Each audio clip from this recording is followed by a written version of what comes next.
चलिए चलिए तुझे तारों के शहर में। तो नमस्ते, प्रणाम, जय माता दी। Welcome my channel vlog of Reema.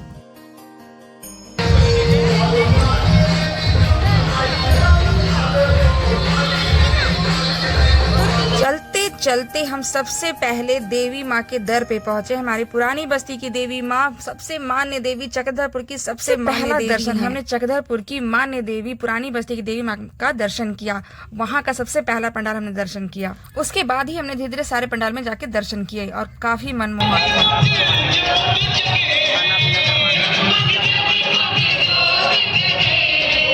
सच बताऊं ना, सारे पंडाल इतने खूबसूरत बने हुए थे और वहाँ की देवी माँ आए हैं, इतना सुकून देख करके तो उन्हें तो मतलब मंत्रमुग्ध जा रहे थे हम।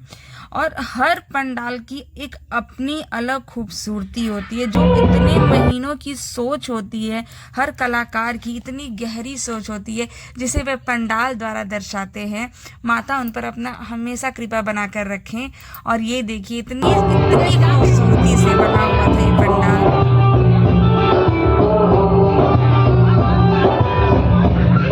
कहते हैं ना, हर पंडाल की अपनी एक खूबसूरती होती है, अपनी एक पहचान होती है।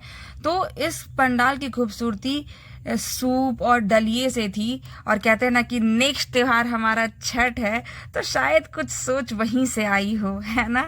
नेक्स्ट पंडाल में हम लोग देखते हैं कि जैसे हम किसी मतलब भव्य प्राचीन मंदिर में पहुंच गए हैं। और ये खूबसूरती मतलब लग नहीं रहा था कि जैसे हम पंडाल में खड़े हो। और सैल्यूट है भाई ऐसे कलाकार को जो इतनी अच्छी सोच के साथ अपने सोच को प्रदर्शित करते हैं। उसके बाद हम पहुंचे नेक्स्ट पंडाल, और इस पंडाल में माँ एकदम हीरे की तरह चमक रही थी। वहाँ हर देवी का दर्शन जैसे अनोखा लग रहा था। कहते हैं देवी माँ की पूजा है, पर उपासना हर देवी देवता के होती है। कहती कि दुनिया में करीब 56 करोड़ देवी देवताएं हैं, तो उन सब की पूजा होती है। देखने से लग रहा है ना जैसे किसी मंदिर में हम चले आए हैं दर्शन करने, माता के दरबार में। ये कोई पंडाल नहीं लग रहा था, जैसे कोई मंदिर ही लग रही थी जैसे स्थापित की गई है। तो अब पहुंचते हैं यहाँ सोने की बनी हुई पंडाल में, है ना। लग रहा है ना जैसे सोने से ही गढ़ा हो विश्वकर्मा भगवान ने। और कहते हैं ना कि हर पंडाल की खासियत होती है, और उन कलाकारों पर जैसे विश्वकर्मा भगवान की आशीर्वाद बनी रहती है, जैसे वो इतने अच्छे से गढ़ देते हैं जैसे विश्वकर्मा। भक्ति में तेरी मैंने जीवन की शाम की। गली नुक्कड़ रास्ते दुल्हन की तरह सजे हुए हैं, है ना। तो पहुंचते हैं नेक्स्ट पंडाल में।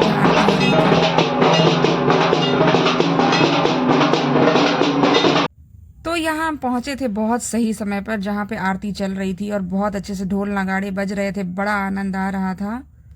कहते हैं हर पंडाल की हर देवी माँ की एक खासियत है, सच में है। आप इस मूर्ति को देखिए, देवी माँ की मूर्त को देखिए। कहते हैं ना हर जगह जहाँ शीशे से सोने से जैसी गढ़ी हुई माता थी, यहाँ पर एक खासियत है कि एक चुक्के से बनी हुई थी, मिट्टी के चुक्के से बनी हुई थी। इनका जो खूबसूरती, जो मेकअप था, मुकुट था, हर चीज मिट्टी की चुक्के से बने हुए थे, जो कि काफी मनमोहक था। हम तो मंत्रमुग्ध हो गए भाई। और सैल्यूट है ऐसे कलाकार को जिन्होंने इतना सुंदर गढ़ा इन्हें।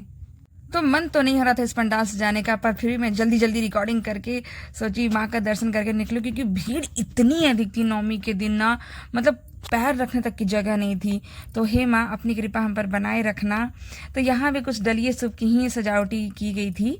और कहते हैं ना हर पंडाल की एक अलग अलग लुक था। तो यहाँ पर लुक जो था ना, हर सूप पे देवी माँ का मूर्त बना हुआ था, पेंटिंग की गई थी, बहुत मनमोहक था। तो हमने आरती वगैरह लिया, प्रसाद लिया और फिर वहाँ से निकल गए। तो मैं वहाँ के पंडाल का आपका लुक दिखाती हूँ, देखिए कितना मन होगा ऐसे पंडाल से निकलने का, नहीं ना, कितना अच्छा लग रहा है। अभी भी वहाँ आरती चल रही थी, पर भीड़ की वजह से हमें बाहर निकलना पड़ा।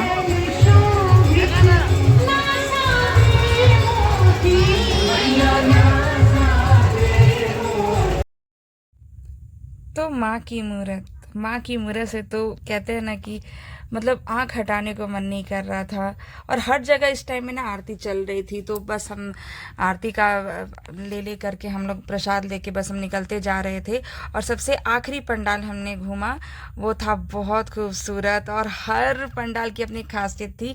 तो इस पंडाल की माता की मूर्त के साथ मैं इस वीडियो को नमन करती हूँ, और मिलते हैं नेक्स्ट व्लॉग में। आप मेरा चैनल सब्सक्राइब जरूर कीजिएगा, कमेंट कीजिएगा, लाइक शेयर जरूर कीजिएगा।